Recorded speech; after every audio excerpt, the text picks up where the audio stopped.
മലയാളത്തിലെ most anticipated എനിക്ക് തോന്നിയ ധനഞ്ജയ് ശങ്കർ ഡയറക്ട് ചെയ്ത ബബ്ബ ബ സിനിമയുടെ അനൗൺസ്മെന്റ് തൊട്ട് തോന്നിയ ഒരു എക്സൈറ്റ്മെന്റ്, അതിനുശേഷം welcome to the world of madness അല്ലെങ്കിൽ നോ ലോജിക് എന്ന് തന്നെ സിനിമയുടെ ക്രൂ മെമ്പേഴ്സ് തന്നെ അനൗൺസ് ചെയ്ത, നിങ്ങൾ ലോജിക് ഒന്നും നോക്കാതെ കണ്ടിരിക്കേണ്ട ഒരു ഭ്രാന്തൻ സിനിമയാണ് ബബ്ബ ബ. എനിക്ക് തിയേറ്ററിൽ എനിക്ക് വളരെ നല്ല രീതിയിൽ എൻജോയ് ചെയ്യാൻ സാധിച്ച ഒരു പടം കൂടിയാണ് ബബ്ബ ബ. ആക്ച്വലി ഞാൻ ഇനി പറയാൻ പോകുന്ന കാര്യം കുറേ പേർക്ക് അത് അക്സെപ്റ്റ് ചെയ്യാൻ പറ്റൂല, എന്നാലും കുഴപ്പമില്ല.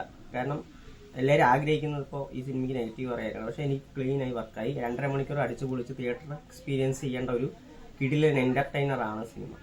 നമ്മുടെ അഫ്കോഴ്സ് ദിലീപ് ഏട്ടൻ അടിപൊളിയായി ചെയ്തിട്ടുണ്ട്. പുള്ളിയുടെ ഇൻട്രോ തൊട്ട് പുള്ളി ആ സിനിമയ്ക്ക് വേണ്ട എന്താണോ വൈബ്, ആ ക്യാരക്ടർ അതുപോലെ തന്നെ പുള്ളിന്റെ ആ പെർഫോമൻസ് വൈസ് തന്നെ നമുക്ക് ആ എനർജി നമുക്ക് സ്പോണ്ടേനിയസ് ആയിട്ട് കിട്ടിക്കൊണ്ടേയിരിക്കുന്നുണ്ട്.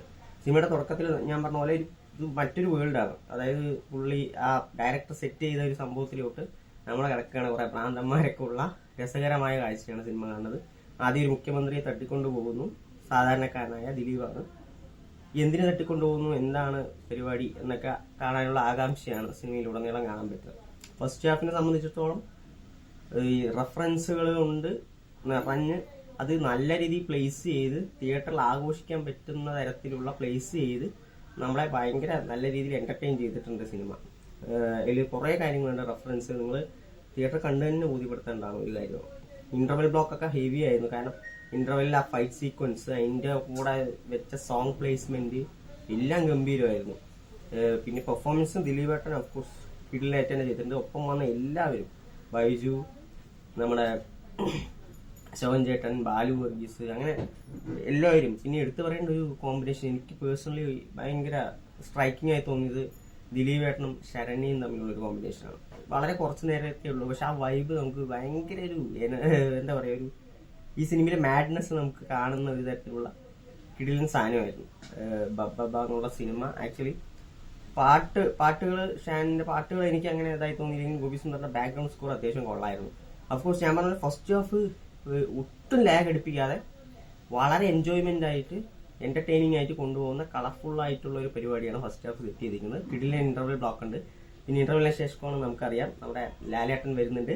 കിടിലൻ ക്യാമിയോ. പുള്ളിയെ അത്ര നല്ല രീതിയിൽ ലുക്ക് വൈസ് ആയാലും പ്രസന്റ് ചെയ്തത് അടുത്തൊന്നും ഞാൻ കണ്ടിട്ടില്ല. കാരണം ടോട്ടലും ഓഫ് കോഴ്സ് ഓക്കെ, പക്ഷെ ലുക്ക് ഇങ്ങനെ ഒരു ലുക്കിൽ ഒരു പടം വരണം എന്ന് എല്ലാവരും ആഗ്രഹിക്കുന്ന പോലത്തെ ഒരു കിടിലൻ ലുക്കാണ്.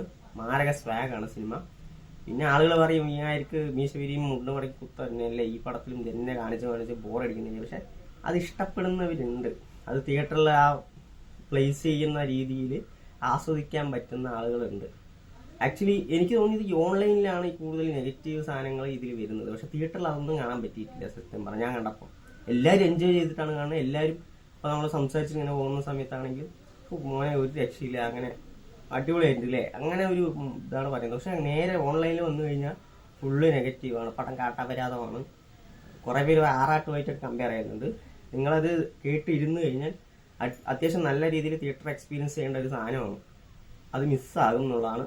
കാരണം നമുക്ക് അവർ ആദ്യം തന്നെ പറഞ്ഞ പോലെ ഇതിൽ ലോജിക്ക് നോക്കേണ്ട കാര്യമില്ല, ഫുൾ ഓഫ് മാഡ്നസ്. അപ്പോൾ ഇതിനെ കീറി മുറിച്ച് ശസ്ത്രക്രിയ നടത്താൻ ആഗ്രഹിക്കുന്നവർ തീർച്ചയായിട്ടും ആ വഴി പോവുകയേ ചെയ്യരുത്. അവര് മിണ്ടാതെ വീട്ടിലിരിക്കുക.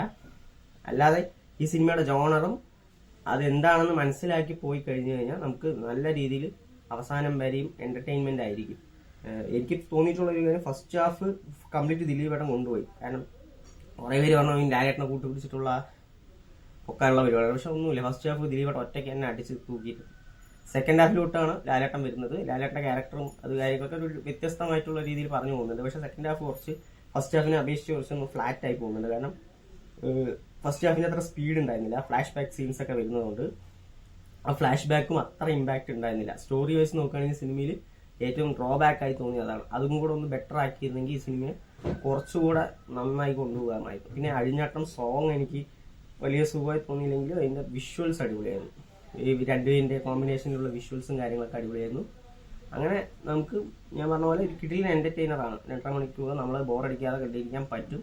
പിന്നെ ഇത്തരം ജോണർ ഇഷ്ടപ്പെടാത്ത ആളുകളുണ്ട്, അല്ലെങ്കിൽ അങ്ങനെയുള്ള ആളുകൾക്ക് തീർച്ചയായും ഈ സിനിമ ഇഷ്ടപ്പെടില്ല ആക്ച്വലി. പിന്നെ റഫറൻസ് എന്ന് പറഞ്ഞാൽ കിഡിലെ റെഫറൻസുകൾ എല്ലാ നടന്മാരുടെയും. ഇപ്പൊ ദിലീപേട്ടൻ്റെ ആണെങ്കിലും ലാലേട്ടനാണെങ്കിലും റെഫറൻസുകൾ കുറേ ഉണ്ട്. അതേപോലെ ഇതിൽ അഭിനയിച്ച ആളുകളുടെയും റെഫറൻസ് ചെയ്തിട്ടുണ്ട്. അതൊക്കെ നല്ല എൻജോയബിൾ ആയിരുന്നു. പിന്നെ പെർഫോമൻസ് വൈസ് നോക്കുകയാണെങ്കിൽ എല്ലാവരും നമ്മുടെ വിനീത് ശ്രീനിവാസൻ, ധ്യാൻ, അങ്ങനെ എല്ലാവരും നന്നായി തന്നെ ചെയ്തിട്ടുണ്ട്. അപ്പം നിങ്ങൾ തീർച്ചയായിട്ടും തിയേറ്ററിൽ ഒരു മാസ് ക്രൗഡിന്റെ കൂടെ തന്നെ ഈ പടം കാണാൻ നോക്കുക. കാണേണ്ടതുണ്ട്, അടിച്ചു പൊളിച്ച് കാണാനുള്ള വകയുണ്ട് സിനിമ. കൂടുതലൊന്നും ചിന്തിക്കാതെ പോയി കണ്ട് ഇതാകുക. പിന്നെ നെഗറ്റീവ് പറയുന്നവർ എനിക്ക് അറിഞ്ഞുകൂടാ, അത് അവരുടെ അഭിപ്രായമായിരിക്കും. പക്ഷെ ഈ പോസിറ്റീവ് പറയുന്നവരുടെ അവർക്കെതിരെ വന്നിട്ട് നമ്മളെ തെറി പറയുക, അല്ലാത്ത പരിപാടിയൊക്കെ ചെയ്യുന്നത് അത് നിർത്തണം.